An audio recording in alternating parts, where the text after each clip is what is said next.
رسول اللہ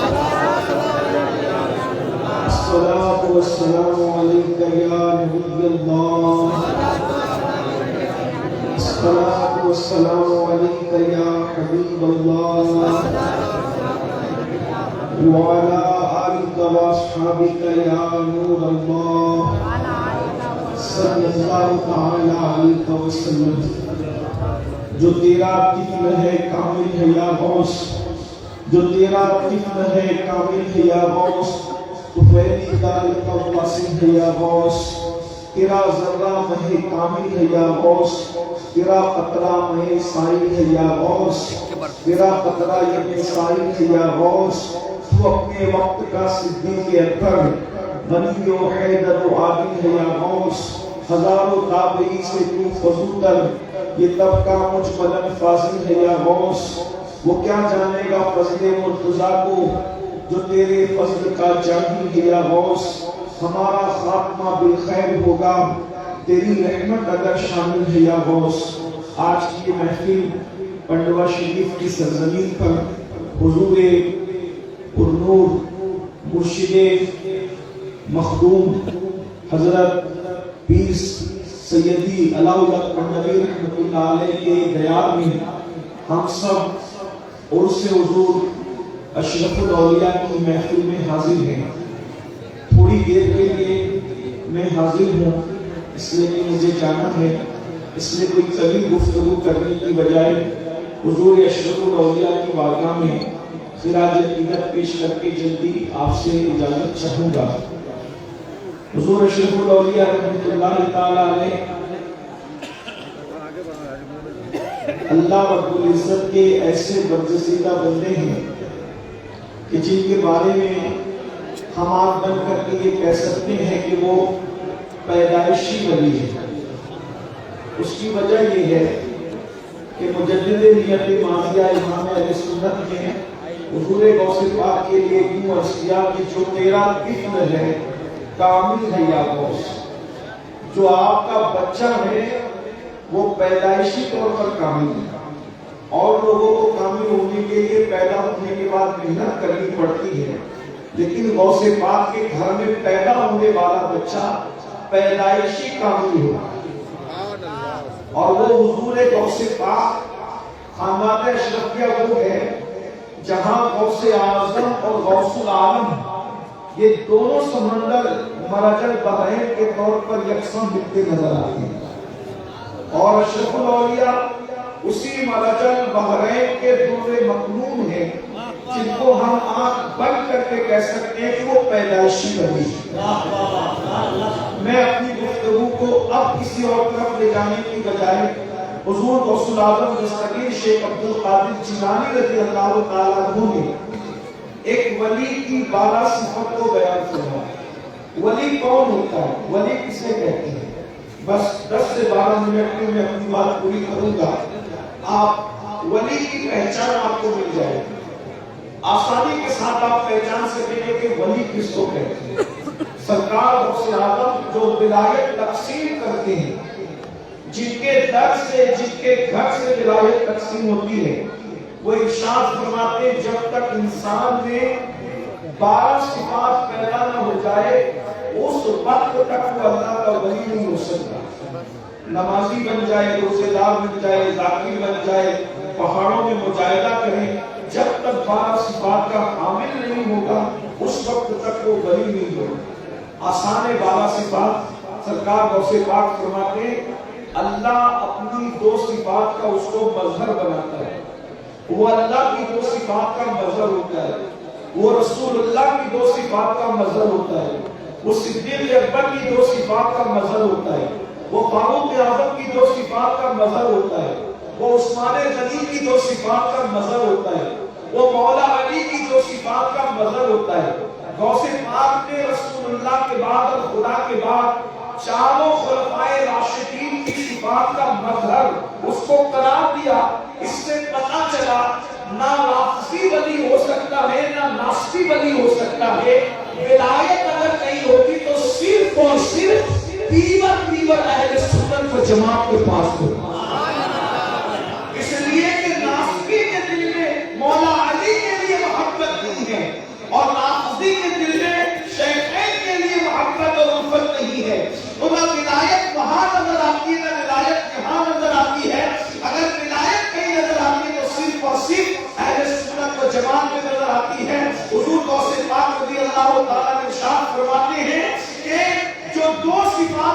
مظہر ولی ہوتا ہے وہ اللہ رب العزت کی دو صفات کا مظہر، ایک تو وہ صفت ستاری کا مظہر ہوتا ہے، وہ صفت غفاری کا مظہر ہوتا ہے، یعنی ولی وہ ہوتا ہے جو لوگوں کے عیب کو بیان نہیں کرتا بلکہ لوگوں کے عیبوں پہ پردے ڈالا کرتا ہے۔ اللہ رب العزت ستار ہے، جیسے وہ بندوں کے عیبوں پہ پردے ڈالتا ہے، جب وہ کسی کو اپنا دوست بناتا ہے تو صفت ستاری کا اس کو مظہر بنا دیتا ہے، وہ لوگوں کے عیبوں کو بیان نہیں کرتا بلکہ لوگوں کے عیب پہ پردے ڈالا کرتا ہے۔ اور اس منبر پر ابھی آپ نے اپنی آنکھوں سے دیکھا کہ اللہ اکبر اپنے مرید کو منع کیا گیا، اور جب انہوں نے توجہ نہ کی تو چھڑکی دے کر کے بتایا گیا کہ اللہ والوں کی شان کیا ہے کہ یہاں پردے نہیں اٹھائے جاتے بلکہ پردے ڈالے جاتے ہیں۔ نعرے تکبیر، ہاتھوں کو اٹھا کر کے نعرے رسالت، نعرے حیدری۔ سبحان اللہ۔ جب تاج الاولیاء کی پردہ پوشی کا یہ عالم ہے تو اشرف الاولیاء کی پردہ پوشی کا عالم ہے۔ صفت ستاری کا مظہر ہوتا ہے، پھر فرمایا وہ صفت غفاری کا مظہر ہوتا ہے، یعنی وہ لوگوں کو معاف کرتا ہے، اپنی ذات کے لیے وہ لوگوں سے لڑائی جھگڑا نہیں کرتا، اس لیے کہ ذات کے لیے لڑنا یہ کتوں کا کام ہوتا ہے، ذات کے لیے لڑنا یہ اللہ والوں کا کام نہیں ہے۔ صفت غفاری کا مظہر ہوتا ہے۔ اس آئینے میں اگر آپ حضور اشرف الاولیاء کی زندگی کو دیکھیں، میں نے تو ان کو نہیں دیکھا، میں نے صرف لوگوں سے سنا ہے، سن کر میں اس نتیجے پر پہنچا ہوں، جنہوں نے دیکھا وہ گواہی دیں گے، شہادت دیں گے کہ ان لوگوں نے حضور اشرف الاولیاء نے اپنی ذات کے گستاخوں کو ہمیشہ معاف کیا اور اس دن کو یاد دلایا جو فتح مکہ کا دن تھا، تسلیم علیکم اليوم۔ اور یہاں تو چشتیت ہے، اور خاص طور پر یہاں چشتیت اور قادریت کا بھی سنگم ہے۔ چشتیت اس اعتبار سے ہے کہ مکتوم میں اشرف جہانگیر سمنانی جیسا سلسلہ چشتیہ کا وزیر نمائندہ جس نے سلسلہ چشتیت کو بام عروج تک پہنچایا، اور اسی لیے تو ان کے مرشد کو ان میں ناز تھا۔ مرشد اپنے بیٹے کو خدمت سونپتے ہیں کہ تمہیں جنگل سے لکڑیاں لانے جانا ہوگا، اور سارے خلفاء مرید کو ذمہ داریاں سونپتے ہیں، خانقاہ میں جھاڑو لگانا ہوگا، برتنوں کو صاف کرنا ہوگا، لنگر تقسیم کرنا ہوگا، مہمانوں کی خدمت کرنا ہوگا۔ بیٹے کو بھی کام دیا، سارے مرید اور خلفاء کو کام دیا، لیکن جب میرے مخدوم اشرف سمنا نے عرض کیا حضور سب کو کام سونپتے ہیں، مجھے بھی کوئی کام سونپ دیجیے، فرمایا ارے سب الگ ہے، اشرف تم الگ ہو، اس لیے کہ جب تم آئے تھے تو تمہارے آنے سے پہلے خضر علیہ السلام نے تمہاری اتنی تعریف کی تھی کہ اب مجھے کوئی کام دینے کے لیے تمہیں حیا آتی ہے کہ میں تمہارے کو کام وہ دکھاؤں گا۔ اگر میں نے تمہیں کوئی کام سونپ دیا، میں تمہیں کوئی فزیکلی ایکٹیویٹی نہیں سونپنا چاہتا، اگر تم کچھ کرنا ہی چاہتے ہو تو ذکر اذکار کے ذریعے سے منزلوں کو طے کرو۔ نعرے تکبیر، نعرے رسالت، فیضان مخدوم اشرف، فیضان مخدوم العالم۔ اس کا مرشد جس کو ذمہ داری اور خدمت دینے اور خدمت لینے کے لیے حیا کرے وہ اشرف سمنا ہے، وہ ہمارے مخدوم ہے۔ بہرحال تو چشتیت تو اس اعتبار سے کہ مخدوم صاحب چشتی ہیں، اور قادریت اس اعتبار سے کہ سیدنا عبدالرزاق نور العین کی اولاد ہے، تو یہاں چشتیت اور قادریت ایک ساتھ جمع ہوتی ہے، یہ بھی مولا جل کا ہے الحمدللہ تعالی۔ تو چشتیت اور قادریت کو جمع کرنے کی بات کر رہا ہوں تو یہ کہ یہاں ہائے کیا بات، اشرفی صحبہ شراب سنجری، سبحان اللہ، ایک ہی شیشے میں ہے دونوں بھری، قادری صحبہ شراب سنجری، ایک ہی شیشے میں ہے دونوں بھری، قادری صحبہ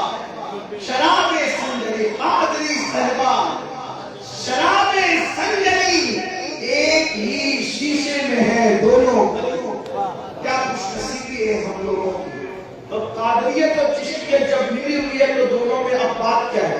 حضور غوث پاک فرماتے ہیں کہ میرا گھوڑا بے لگام ہے اور میری تلوار بے نیام ہے، اور چشتی لوگ کہتے ہیں خواجہ نصیر الدین چراغ دہلوی رضی اللہ تبارک و تعالیٰ عنہ کہ ہم چشتی لوگ کسی سے الجھتے نہیں، ہم نے اپنی تلوار ننگی کر کے رکھ دی ہے، جو آ کر کے الجھے گا اس کا قصہ خود ہی تمام ہوتا ہے۔ لیکن یہ اللہ والے اپنی ذات کے لیے کسی سے نہیں لڑتے، یہ اپنی ذات کے دشمنوں کو معاف کر کے صفت غفاری کا مظہر ہوتے ہیں، اپنی ذات کے لیے نہیں لڑتے، بلکہ سرکار بابا فرید الدین گنج شکر رضی اللہ تعالیٰ کو یہاں تک فرماتے ہیں کہ بھائی ہم صوفی لوگ ہیں، اللہ والے لوگ ہیں، ہمارے سامنے کینچی کی بات نہ کیا کرو بلکہ سوئی دھاگے کی بات کیا کرو، کیونکہ کینچی ایک کو دو کر دیا کرتی ہے اور سوئی دھاگا ایک کو دو کو ایک کر دیا کرتا ہے۔ یہ خامہ ہے، یہاں پر ایک کو دو نہیں کیا جاتا بلکہ دو کو ایک کیا جاتا ہے۔ یہ سرکار بابا فرید گنج شکر رضی اللہ تعالیٰ کی تعلیم اللہ ہے۔ کرم فرمائے آپ ہمارے سے لمحہ کرتے ہیں تو ایک بات مجھے یہاں یاد ہے، ذات کے لیے نہ لڑنا اور اللہ کے لیے دشمنی رکھنا، اس کی ایک مثال پیش کرتا ہوں۔ سرکار خواجہ نصیر ملت وکیل خواجہ نصیر الدین چراغ دہلوی کی بات یاد ہے۔ کچھ لوگوں نے بادشاہ کے پاس جا کے چغلی کی کہ یہ لوگ تو سیما میں رات دن رہتے ہیں، یہ اللہ والے لوگ نہیں ہیں اور یہ ایسے ہی ہیں ویسے وغیرہ وغیرہ۔ بادشاہ نے کہا ٹھیک ہے، ہم ان کو اپنا نوکر بنائیں گے اور ان سے اپنی خدمت لیں گے۔ سرکار نصیر الدین چراغ دہلوی کے پاس نمائندہ بھیجا اور نمائندہ بھیجنے کے بعد کہا کہ آپ کو بادشاہ کی کوئی نہ کوئی نوکری قبول کرنی پڑے گی۔ سرکار نصیر الدین نے فرمایا میں آپ سے کوئی تعلق نہیں رکھتا، میں آپ کی نوکری کیسے کر سکتا ہوں؟ کہا اگر آپ نوکری نہیں کرو گے تو مشکل اٹھاؤ۔ کہا میں ہر مشکل اٹھاؤں گا۔ سیرت نگار لکھتے ہیں یہ سینے کی جو ہڈی ہوتی ہے ان دونوں ہڈیوں میں سوراخ کر کے خواجہ نصیر الدین چراغ دہلوی کو لٹکا دیا کہ آپ نوکری کریں۔ سرکار نصیر ملت والدین سے مریدین نے کہا حضور یہ ظلم پر آیا ہے، آپ نوکری کے لیے تیار ہو جائیں، یہ جو کہتا ہے آپ کر لیں ورنہ یہ آپ کو نقصان پہنچائے۔ آپ نے کہا ٹھیک ہے میں تیار ہوں۔ تو بادشاہ نے کہا روزانہ آپ مجھے میرے کپڑے پہنائیں گے اور میرے کپڑے اتاریں گے، یہ آپ کی ذمہ داری۔ تو خواجہ نصیر روزانہ کپڑے پہنانے لگے اور کپڑے اتارنے لگے، لیکن بددعا نہیں کی کیونکہ اب تک ذات تک معاملہ تھا، ذاتی دشمنی تھی۔ یہ بادشاہ کو خواجہ نصیر سے ذاتی دشمنی چراغ دہلوی سے۔ چراغ دہلوی کون ہے؟ یہ چراغ دہلوی سرکار علاؤاللہ پنڈوی رحمت اللہ تعالی علیہ، یہ ان کے پیر و مرشد کے پیر بھائی حضرت اخی سراج آئینہ ہند کے پیر بھائی، ان دونوں کے پیر و مرشد نظام ملت والدین سلطان المشائخ خواجہ نظام الدین اولیاء رضی اللہ تعالی۔ ذاتی دشمنی ہے، ہڈی میں سوراخ کر کے لٹکا دیے گئے لیکن بددعا نہیں کی۔ معاف کریں، اس کو کرتا پہناتے ہیں، کرتا اتارتے ہیں۔ حاسدوں نے کہا کہ معاملہ صحیح چل رہا ہے، نصیر کا امتحان لے۔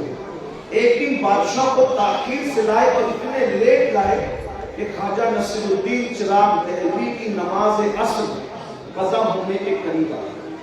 اللہ کے رسول علیہ السلام نے فرمایا مومن کی عصر اس وقت ہوتی ہے جب سورج اپنی حالت پر ہوتا ہے، اور جب سورج میں تغیر آ جائے وہ ڈوبنے کے قریب ہو جائے پھر وہ مومن کی نہیں بلکہ منافق کی نماز ہوتی ہے۔ یعنی جب سورج ڈوبنے کے قریب ہو تو اللہ کے رسول علیہ السلام نے فرمایا اس وقت نماز پڑھنا یہ نفاق کی علامت ہے۔ یہ نفاق اعتقادی نہیں کہتے اس کو، نفاق عملی کہتے ہیں اس کو۔ لیکن بہرحال اللہ والے اس وقت بھی نماز پڑھنے کو پسند نہیں کرتے تھے بلکہ مسنون وقت میں نماز پڑھنے کو پسند۔ ابھی حضور مرشد کی اجازت میں سرکار وارث پاک کا ذکر کیا کہ وارث پاک کسی کے پیچھے نماز نہیں پڑھتے بلکہ وارث پاک الگ نماز پڑھتے۔ تو لوگ یہ مشہور کرتے تھے کہ وارث پاک نماز ہی نہیں پڑھتے، وہ نماز پڑھتے تھے مگر کمرے میں چھپ کے پڑھتے تھے۔ جیسا کہ حضرت نے اشارہ کیا لوگ کہتے تھے آپ جماعت کے ساتھ نہیں پڑھتے، جماعت کے ساتھ نہیں پڑھتے، تو وارث پاک کہتے تھے ارے جماعت سے پڑھانا ہے تو علی حسین اشرفی جیسا امام لا کر کے دو۔ اگر وارث پاک کو پیچھے کھڑا کرنا ہے تو کوئی علی حسین اشرفی جیسا لا کر کے امام دو، اور کسی ایک کے پیچھے کھڑا کر دیا وارث پاک کو، تو نماز کے بعد وارث پاک نے کہا سنا سنا امام صاحب آپ نے ہم کا بہت تھکا دیا۔ سرکار وارث پاک کہتے بہت تھکایا آپ نے ہم کا، کہا وہ کیسے؟ کہا ہم تو آپ کے پیچھے نماز کے لیے کھڑے ہو گئے، لیکن کبھی چارے کی دکان پر، کرانہ دکان پر، کبھی کہیں لے کے بھٹکتے رہے، جہاں جہاں امام گیا پیچھے کچھ وارث تھے۔ تو کہا ایسی نماز کی کیا نماز ہے؟ لیکن یہ ہم لوگوں کے لیے، ہم لوگوں کو تھوڑا صحیح عقیدہ کی ابتدا کرنی چاہیے کہ وارث پاک کا مرتبہ اور ہمارا مرتبہ اور ہے۔ تو اندازہ فرمائیں تو بھائیوں ہم لوگ کیا ہیں، کسی نے حجاج سے کہا او حجاج تو بھی ہمارا امام ہے، اور ابو بکر بھی قوم کے امام تھے، وہ کتنا بدمعاش ہو، کتنے اچھے تھے۔ حجاج کا بدمعاش تھا لیکن حاضر جواب تھا، اس نے کہا تم ابو ہریرہ بن جاؤ، میں بھی ابو بکر صدیق جیسا بن جاؤں۔ جب تم ابو ہریرہ نہیں بن سکتے تو تمہیں ابو بکر صدیق جیسا امام کیسے مل سکتا ہے؟ بس میں یہی آپ سے کہنا چاہتا ہوں، جب ہم وارث پاک نہیں بن سکتے تو ہمیں بھی علی حسین اشرفی جیسا امام نہیں بن سکتے۔ سود کھاتے رہو گے، حرام کھاتے رہو گے، عورتوں پہ بدنظری کرتے رہو گے، اسی طریقے سے اپنی بیٹیوں کو بازار اور ولیموں میں بے پردہ گھماتے رہو گے، اور پھر سوچو کہ ہمیں بھی اعلیٰ حضرت اشرفی میاں جیسے امام ملتے۔ تو بات ایسی ہے جیسے ہم رہیں گے ویسے، جیسے ہم ویسے ہمارے امام، جیسے ہم ویسے ہمارے پیر، جیسے ہم ویسے ہمارے مشائخ۔ ارے تو خسرو بن، تیرا پیر نظام الدین محمود الہی تو ہے، پیر کو تلاش کرنے کی ضرورت نہیں، ہم نے خسرو بننا ہے۔ اگر تو اشرف سنہ بن جائے تو علاؤں حق نبی جیسا پیر ہوگا۔ اگر تو اللہ اکبر خود کو دین بن جائے تو تجھے معین الدین غریب نواز جیسا پیر مل جائے۔ لیکن بات تو اتنی ہے نا، اصل کمی ہمارے اندر ہے اور ہم نظام لوگوں پہ رکھتے ہیں۔ تو یہ بات یہ کہہ رہا تھا کیا، بس بات ختم ہی کر دیں، اللہ اکبر، کہ خواجہ نصیر الدین چراغ دہلوی کے ساتھ معاملہ چل رہا تھا، خدمت کر رہے تھے، اتنی دیر سے لائے بادشاہ کو کہ سورج غروب ہونے کے قریب آیا اور نماز، اور آپ کی آنکھوں میں آنسو آ گئے کہ کیا میں مکروہ وقت میں عصر کی نماز پڑھوں گا؟ غصہ آیا۔ اب تک ذاتی دشمنی تھی، نصیر الدین نے ہر تکلیف برداشت کی، لیکن جب دین پر بات آئی، نماز ترک ہونے کی بات آئی، نماز قضا ہونے کی بات آئی، مکروہ وقت میں نماز پڑھنے کی بات آئی، تو اس کے بعد کرتا تو پہنایا، اور پہناتے ہوئے آنکھ میں آنسو لے کر باندھتے ہوئے کہا باندھے نصیر کھولے غسال۔ یہ ولی کی زبان، یہ ولی کی زبان ہے۔ گفتے ہو گفتے اللہ ہوا گرچہ الحلقو میں عبداللہ ہوا، اس کی بولی گویا کہ خدا کی طرف سے ہوتی ہے، وہ اللہ کا ولی بولتا ہے، مگر ولی کی زبان پر خدا کا فرمان جاری ہوتا ہے۔ اس شان سے کہا باندھے نصیر کھولے غسال، یعنی نصیر باندھ رہا ہے اور اس کو مرنے کے بعد اب غسل دینے والا غسال کھولے گا۔